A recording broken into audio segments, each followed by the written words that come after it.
आज का टॉपिक है हम बोर ने अपने परमाणु मॉडल में क्या क्या बताया था, बोर की धारणाएं क्या क्या है, बोर के सिद्धांत क्या क्या है। तो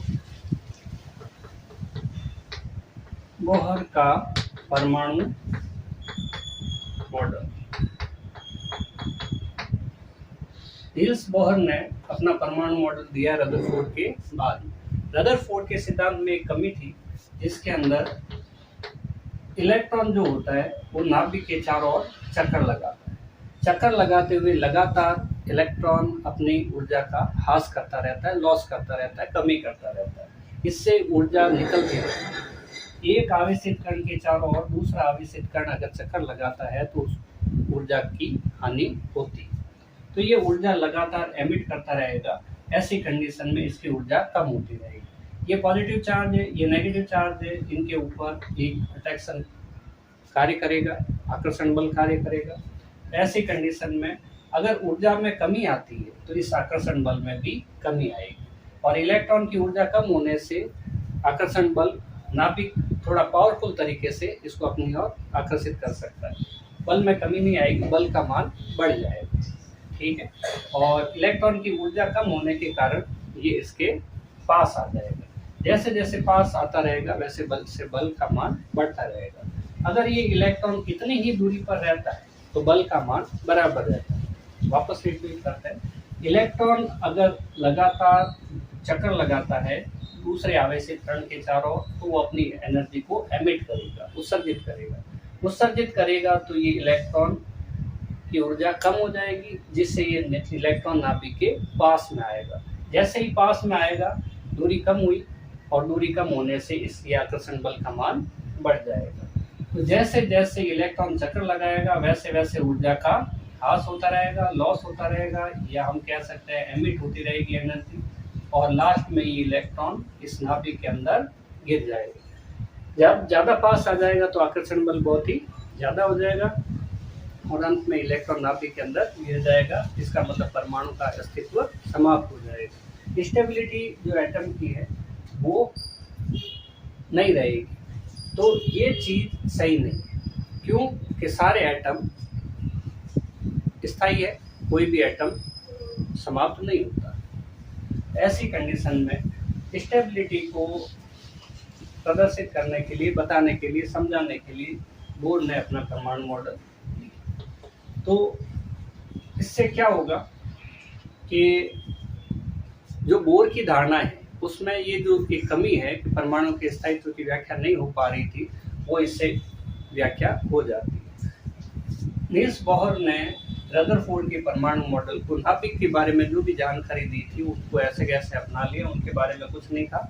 इन्होंने केवल नाभिक के चारों ओर घूमते हुए इलेक्ट्रॉन के बारे में ही अपनी धारणाएं प्रस्तुत की। तो इन्होंने क्या बताया, सबसे पहली बात कि इलेक्ट्रॉन जब नाभिक के चारों ओर चक्कर लगाता है तो वो स्थायी गोलाकार कक्षाओं में चक्कर लगाता है। मतलब वो स्थायी गोलाकार कक्षा है, वो न तो नाभिक के पास आएगा और न ही नाभिक के दूर जाएगा। तो अब ऐसी कंडीशन में इसके ऊपर अंदर की साइड एक आकर्षण बल लगेगा। डायग्राम थोड़ा बड़ा बना दें। अंदर की साइड ये नाभिक है और ये इलेक्ट्रॉन जो नाभिक के चारों ओर चक्कर लगा रहा है। इलेक्ट्रॉन है जो नाभिक के चारों ओर चक्कर लगा रहा है। इलेक्ट्रॉन नेगेटिव चार्ज होता है, ये पॉजिटिव चार्ज होता है। इसका आवेश हम Q1 मान लेते हैं और इलेक्ट्रॉन का चार्ज हम Q2 मान लेते हैं। तो ये Q2 इक्वल टू तो ये हो गया। पहली बात, इलेक्ट्रॉन नाभिक के चारों ओर स्थायी गोलाकार कक्षाओं में चक्कर लगाते हैं। चक्कर लगाते समय न तो ऊर्जा का उत्सर्जन करते हैं न ही अवशोषण करते हैं। एक बात, स्थायी गोलाकार कक्षा का मतलब भी यही है। दूसरी बात कि नाभिक के ऊपर इसका आकर्षण बल इधर की साइड लगेगा। ये कूलॉम बल द्वारा दिया जाता है, F बराबर K Q1 Q2 upon R²। Q1 और Q2 की वैल्यू अभी निकालेंगे और फिर हम यहाँ पे इस फॉर्मूले के अंदर रख सकते हैं। बाहर की तरफ अब केंद्र बल लगता है जो होता है F बराबर mv² अपॉन r। ये दोनों बल एक दूसरे को संतुलित किए जाते। ये कूलॉम बल क्या चाहेगा कि इलेक्ट्रॉन नाभिक के पास आए और ये बल क्या चाहेगा इलेक्ट्रॉन नाभिक से दूर जाए। जब इलेक्ट्रॉन की ऊर्जा अगर कम होती है तो वेग वेलोसिटी कम होगा और वेग कम होने की वजह से ये नाभिक के पास आ जाएगा, लेकिन बोर की धारणा में ऐसा नहीं है। उन्होंने बताया कि इलेक्ट्रॉन नाभिक के चारों ओर स्थायी गोलाकार कक्षाओं में चक्कर लगाता है। सेकंड, ये नाभिक है, नाभिक के ऊपर आवेश का मान कितना होगा वो देखते हैं। हमारे पास पहला तत्व जिसका परमाणु क्रमांक 1 है, हीलियम है, हाइड्रोजन है, इसके अंदर एक प्रोटॉन होता है, तो हम इसका चार्ज कह सकते हैं 1e। ई का मतलब हम केवल मैग्नीट्यूड ले रहे हैं, परिमाण ले रहे हैं, निशांश की बात नहीं कर रहे हैं। ये पॉजिटिव चार्ज होता है, ये नेगेटिव होता है, पर हम क्या मान रहे हैं कि ये पॉजिटिव चार्ज है, वैल्यू इतनी की इतनी। अगर हम हीलियम की बात करें तो इसमें 2 प्रोटॉन होते हैं और 2 न्यूट्रॉन होते हैं, ठीक है, तो हम इसका चार्ज 2e लिख सकते हैं। एक प्रोटॉन के ऊपर जो चार्ज होता है वो एक इलेक्ट्रॉन के बराबर होता है, बस फर्क कितना है, पॉजिटिव होता है प्रोटॉन के ऊपर और नेगेटिव होता है इलेक्ट्रॉन के ऊपर।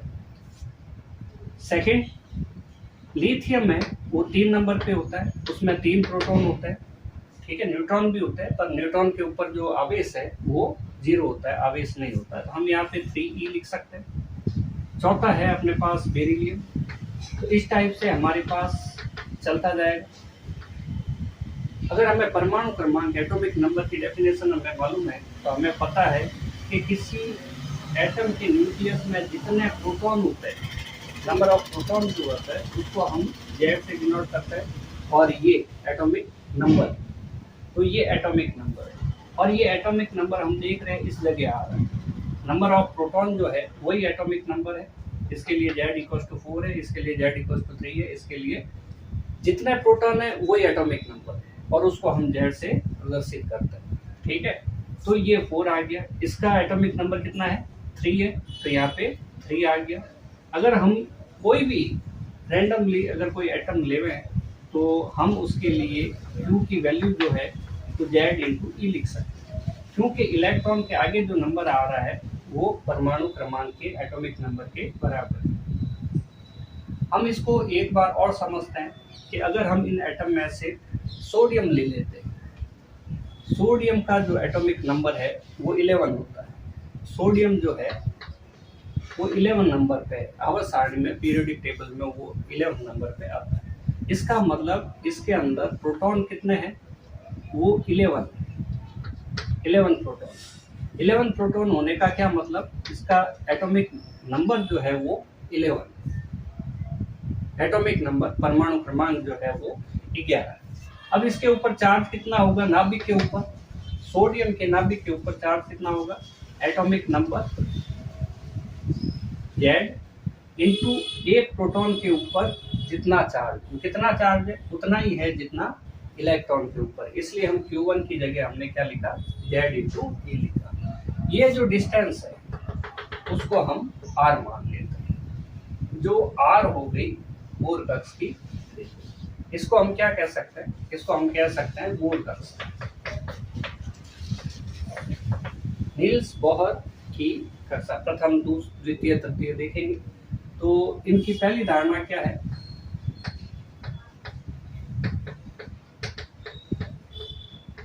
इनकी प्रथम धारणा क्या है, वो ये है कि इलेक्ट्रॉन नाभिक के चारों स्थायी गोलाकार, इलेक्ट्रॉन नाभिक के चारों और स्थायी गोलाकार कक्षाओं में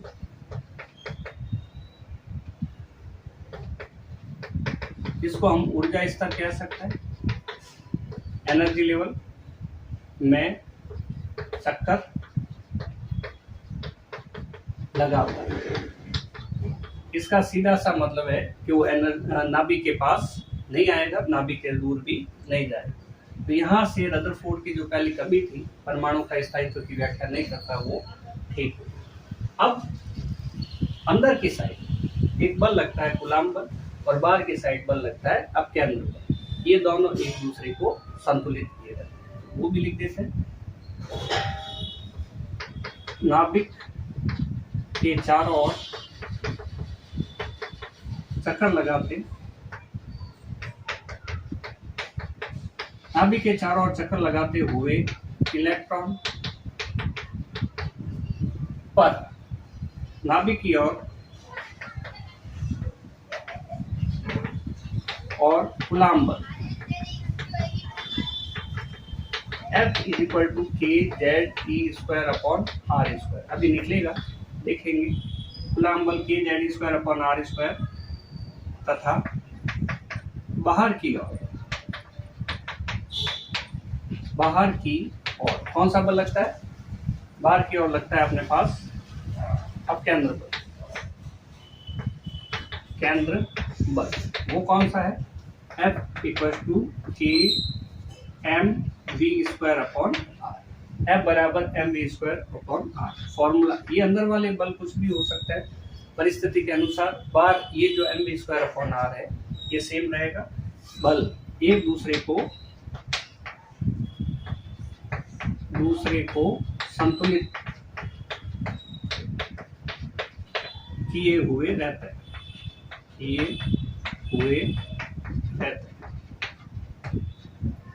जिससे इलेक्ट्रॉन नाभिक के अंदर नहीं गिर पाता। तो इस बात को ध्यान रखना कि ये अंदर वाला कूलाम बल और बाहर वाला केंद्र बल ये दोनों एक दूसरे को संतुलित किए हुए रहते हैं। Q1 हमने ZE निकाला और Q2 की वैल्यू जो है E के बराबर। यहाँ पे साइन निशान जो है वो हम अभी कंसीडर नहीं कर सकते। इलेक्ट्रॉन नेगेटिव ही होता है और ये जो चार्ज है वो पॉजिटिव होता है। अभी हम इसको यहाँ पे ऐसे ही लिख देते हैं, मिटा रहे। तो यहाँ से हम इसकी जो पहली धारणा है उसको हम मैथमेटिकली लिख सकते हैं, जो ये आएगा हमारे पास F बराबर K Z E square upon R square. मिटा रहे हैं।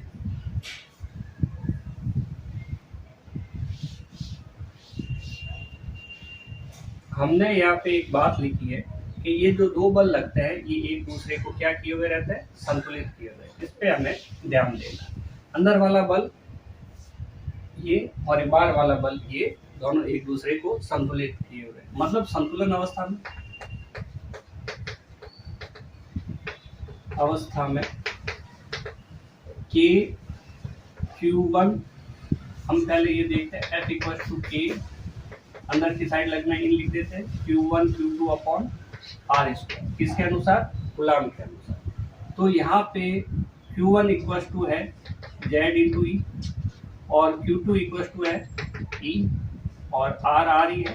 तो इन साइड जो फोर्स लग रहा है K Q1 यानी कि Z इंटू ई और Q2 यानी कि Z इंटू ई, ये हो गया आर स्क्वायर। तो बल हो गया हमारे पास K। Q1 की जगह हमने ZE लिख दिया ये वाला और Q2 की जगह हमने E लिख दिया, इलेक्ट्रॉन पर कितना आवेश है वो।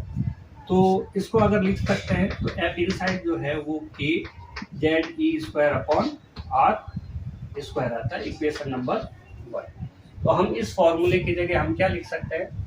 ये भी लिख सकते हैं। Q1 और Q2 के मान पुट करने के बाद हमारे पास आ जाएगा ZE स्क्वायर। एक ही बात है। नेक्स्ट बल अपकेंद्र बल हो जाएगा हमारे पास। आउटसाइड जो लग रहा है वो M V square upon R, समीकरण नंबर 2, इक्वेशन 2। ठीक है।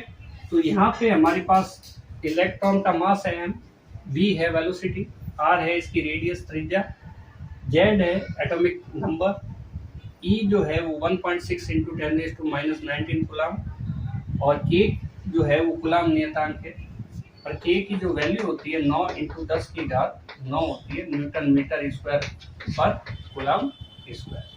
ठीक है। ये सारे कांस्टेंट है। e की वैल्यू भी लिख देते हैं 1.6 इंटू 10⁻19 कूलाम। ठीक है। 19 है ये 1990 -1990। तो संतुलन अवस्था में क्या होगा? संतुलन अवस्था में ये दोनों बल एक दूसरे को बैलेंस करेंगे, मतलब ये इनसाइड और आउटसाइड के जो बल होंगे वो बराबर होंगे। तो हम यहाँ पे लिखते हैं F आउटसाइड बराबर F इनसाइड। F आउटसाइड कितना है? F आउटसाइड है हमारे पास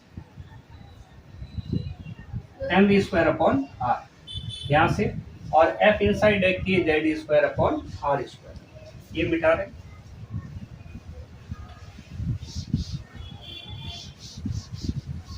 तो यहाँ पे लिख देते हैं हम F आउटसाइड और F इनसाइड की value. F outside M V square upon R बराबर M V square K Z E square upon R square, दोनों की वैल्यू यहाँ पे रख।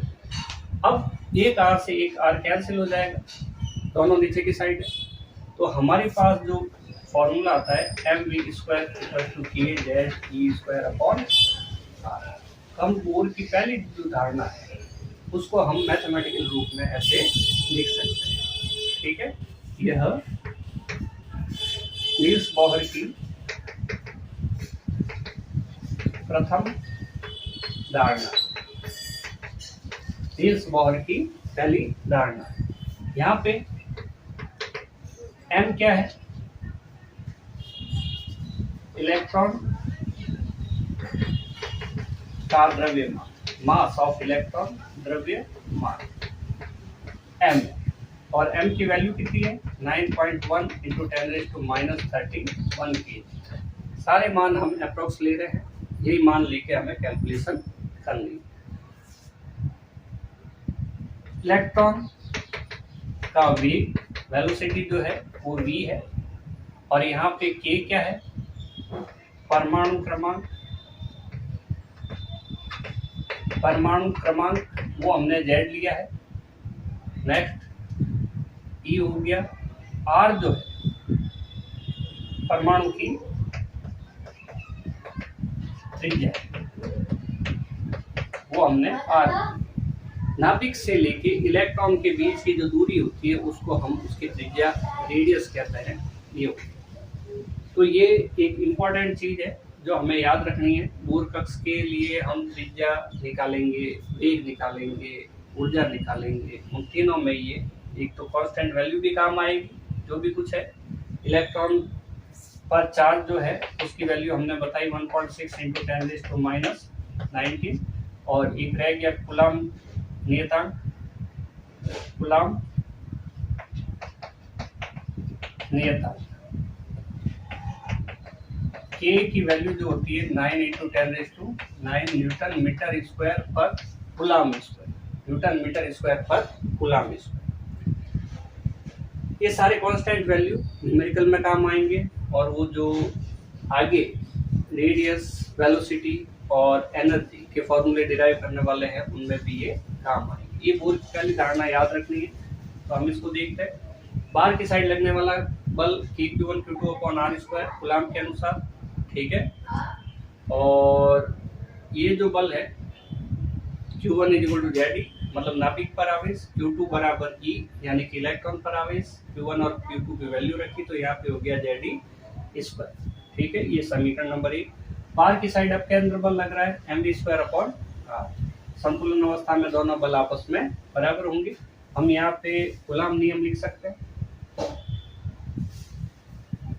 कूलम नियम से, ठीक है। तो यहाँ पे हो गया दोनों संतुलन, आर से आर कट गए वैल्यू रखने के बाद। एम स्क्वायर बराबर K Z E square upon R, ये फॉर्मूला हमें याद रखना, बोर की पहली धारणा।